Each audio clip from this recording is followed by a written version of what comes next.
বন্ধুরা, Indian currency দ্রুত international currency হওয়ার লক্ষ্যে এগিয়ে চলেছে। রাশিয়া এবং শ্রীলঙ্কার পর 4 আফ্রিকান দেশ সহ অনেক দেশ খুবই দ্রুত ভারতের সঙ্গে রুপিতে ব্যবসা করার জন্য প্রস্তুত রয়েছে। এখনো পর্যন্ত ভারতে 50-এর থেকেও বেশি ভস্ত্র অ্যাকাউন্ট খুলে ফেলা হয়েছে, যা অন্যান্য দেশের সঙ্গে রুপিতে ব্যবসা করার জন্য অত্যন্ত জরুরি। শুধু এটুকুই নয়, জার্মানি, ইসরায়েল সহ 64টা দেশ ভারতের সঙ্গে রুপিতে ট্রেড সেটেলমেন্টের জন্য আলোচনা করছে। ওদিকে যেখানে 30টা দেশের সাথে ভারতের রুপিতে কারবার শুরু হয়ে গেছে। এভাবেই রুপিস অন্তরাষ্ট্রীয় কারেন্সি হয়ে উঠছে। বন্ধুরা, ভারত যেভাবে ডলারের মাহাত্ম্যকে কমিয়ে দিচ্ছে আর ভারতীয় রুপিকে মজবুত করছে, এর থেকে এখন অন্যান্য দেশও শিক্ষা নেওয়া শুরু করেছে। সবার প্রথমে রাশিয়া, তারপর সিঙ্গাপুর, এখন আবার বাংলাদেশ।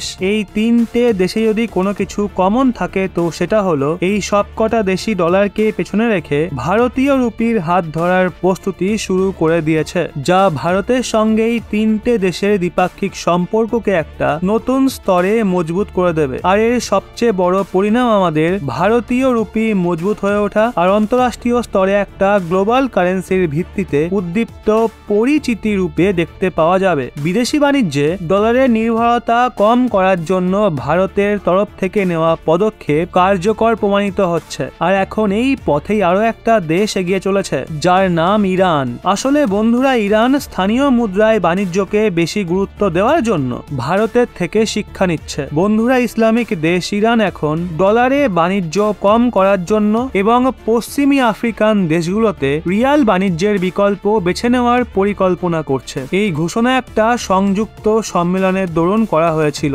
যেখানে ইরানের আর্থিক মামলার অধ্যক্ষ বাণিজ্যের সুবিধার জন্য স্থানীয় মুদ্রায় লেনদেন করার জন্য একটা ব্যাংক স্থাপন করার পরামর্শ দিয়েছিল। তারা বলে এর ফলে দেশগুলোর ডলার এবং ইউরোর প্রয়োগের প্রয়োজন ছাড়া বাণিজ্য করায় সহায়তা মিলবে। ভারত অনবরত অন্যান্য দেশগুলোকেও মোটিভেট করছে যে কিভাবে তারা নিজেদের কারেন্সিকে গ্লোবাল কারেন্সি বানাবে, যাতে ডলারের মাহাত্ম্য কমে, ভারতের রুপি মজবুত হয়। এর ফলে না শুধু বাণিজ্য বৃদ্ধি পাবে, বরং ভারতের কারেন্সি বিদেশে মজবুত হবে। এই কারণেই এখন ভারতকে শক্তির চাহিদা পূরণ করতে সহায়তার প্রস্তাব দিয়ে ইরান তেল এবং গ্যাসের রপ্তানির জন্য রুপি রিয়াল বাণিজ্য পুনরায় শুরু করার জন্য প্রস্তুত রয়েছে। যদি দুই দেশ রুপি রিয়াল বাণিজ্য পুনরায় শুরু করে তো দ্বিপাক্ষিক বাণিজ্য $30 বিলিয়ন পর্যন্ত পৌঁছাতে পারে। বন্ধুরা, একটা সময় ছিল যখন ইরান ভারতের দ্বিতীয় বৃহত্তম তেল রপ্তানিকারী কান্ট্রি ছিল, কিন্তু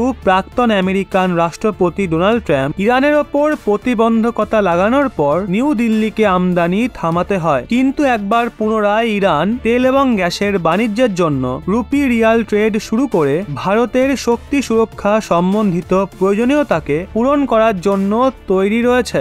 অন্যান্য দেশের রুপিতে লেনদেনে ভারতীয় বাণিজ্যের ওপর রিস্ক কম থাকবে। ওদিকে কাঁচা তেল সহ আমদানি করা বেশিরভাগ সামগ্রীর জন্য পেমেন্ট রুপিতে করা হবে, যার ফলে প্রতি বছর বিলিয়ন ডলার বেঁচে যাবে। মুদ্রা অস্থিরতা থেকে সুরক্ষা পাওয়া যাবে, যার ফলে বাণিজ্যে চাপ কমবে এবং বাণিজ্য উন্নতভাবে বিকাশ লাভ করতে পারবে। এর ফলে ভারতীয় বাণিজ্যে গ্লোবাল স্তরে কারেকশন হবে। ওদিকে অন্যদিকে যদি আমরা ডলারের কথা বলি তো ডলার একটা ইন্টারন্যাশনাল কারেন্সি, মানে যখন দুনিয়ার বেশিরভাগ দেশ অন্তরাষ্ট্রীয় বাণিজ্য করে তো তাদের যদি কোনো দেশের কারেন্সিকে 17টা দেশ বাণিজ্যের জন্য আপন করে নেয় তো সেটা ইন্টারন্যাশনাল কারেন্সি হয়ে যায়। ভারতও এই প্রচেষ্টায় লেগে রয়েছে যে কিভাবে রুপিকে স্ট্রংলি অন্তরাষ্ট্রীয় কারেন্সি করে তোলা যায়। এখন যেভাবে ভারতীয় রুপি অন্যান্য দেশে যাচ্ছে, এর থেকে এটা বিশ্বাস করা যায় আগামী সময়ে রুপি কথা বলবে আর ভারতীয় কারেন্সি আমেরিকান ডলারকে রিপ্লেস করে দেবে। এখন একবার পুনরায় বিশ্বে ডলারের